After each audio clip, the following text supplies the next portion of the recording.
Hello students, doctor Shivani is here और आज का टॉपिक है हमारा some facts about NEP 2020। NEP की फुल फॉर्म है नेशनल एजुकेशन पॉलिसी, राष्ट्रीय शिक्षा नीति 2020। इसके कुछ ऐसे फैक्ट्स जिन पर generally TET, CTET, super TET और कोई भी ऐसा कंपटीशन जिसमें जीके आती हो क्वेश्चंस ज़रूर पूछे जाते हैं। नई शिक्षा नीति 2020 कस्तूरी रंजन समिति ने तैयार की थी। क्वेश्चन आ जाता है नई शिक्षा नीति कौन सी समिति ने तैयार की, तो आंसर आपका हो जाएगा कस्तूरी रंजन समिति। कस्तूरी रंजन समिति के अध्यक्ष कौन थे? कस्तूरी रंजन समिति के अध्यक्ष कृष्णा स्वामी कस्तूरी रंजन थे। कहीं कहीं इनको के कस्तूरी रंजन भी लिखा जाता है और के का फिर फुल फॉर्म पूछ लिया जाता है, जिसका फुल फॉर्म है कृष्णा स्वामी। GDP का 6% खर्च किया जाएगा। नई शिक्षा नीति 2020 में कहा गया है कि GDP का 6% शिक्षा पर खर्च किया जाएगा। और HRD मिनिस्ट्री का जो नाम अब बदला गया है, क्या नाम है बदला हुआ नाम? Education ministry. पहले भी HRD मिनिस्ट्री का नाम एजुकेशन मिनिस्ट्री था, शिक्षा मंत्रालय था, और फिर बदलकर HRD मिनिस्ट्री किया गया था, ह्यूमन रिसोर्स डेवलपमेंट मिनिस्ट्री, और फिर से ह्यूमन रिसोर्स डेवलपमेंट मिनिस्ट्री को शिक्षा मंत्रालय में बदल दिया गया है।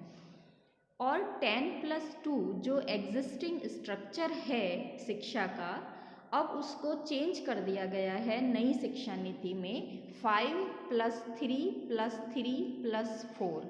अब 5+3+3+4 का पूरा डिस्क्रिप्शन है।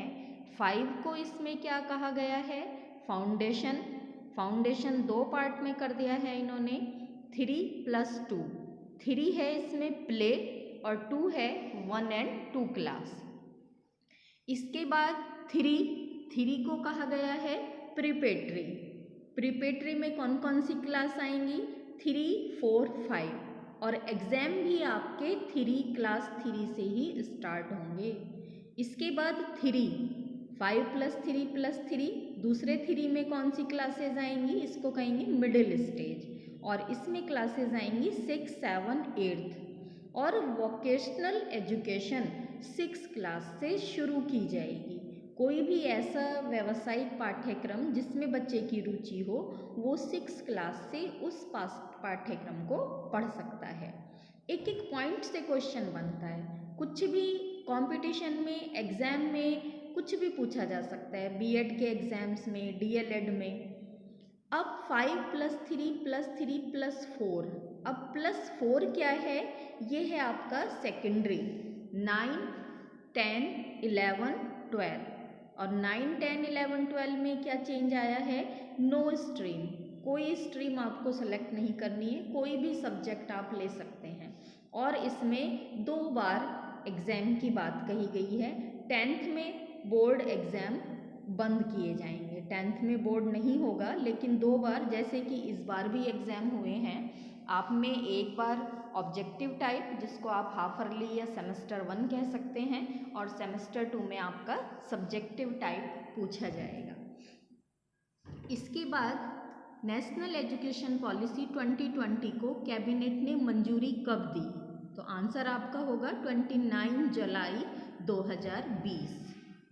वोकेशनल कोर्स कौन सी क्लास से शुरू होंगे? जैसा कि अभी मैंने बताया था कि क्लास 6 से वोकेशनल कोर्स शुरू होंगे, साथ ही साथ एक्टिविटीज़ भी होंगी। Activity plus study, mother tongue में एजुकेशन दी जाएगी, साथ ही साथ नेशनल लैंग्वेज भी पढ़ाई जाएगी।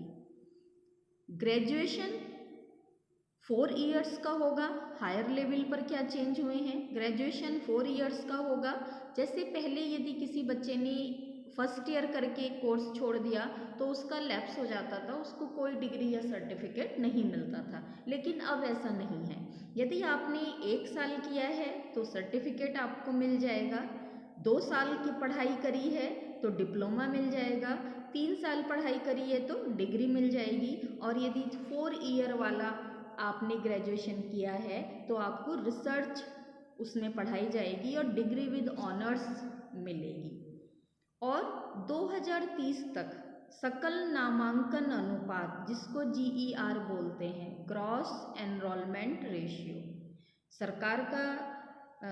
सरकार का लक्ष्य है कि 2030 तक GER 100% लाया जाएगा। और पहली राष्ट्रीय शिक्षा नीति कब आई थी? 1968 में। उसके बाद 86 में आई थी और 86 की पॉलिसी को ही 1992 में रिवाइज किया गया था।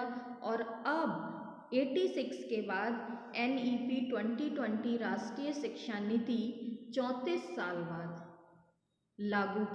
बनाई गई है और लागू की जा रही है। ये क्वेश्चन भी पूछ लिया जाता है कि NEP 2020 कितने साल बाद योजना बनाई गई है, तो आंसर में आपका आ जाएगा 34 ईयर्स।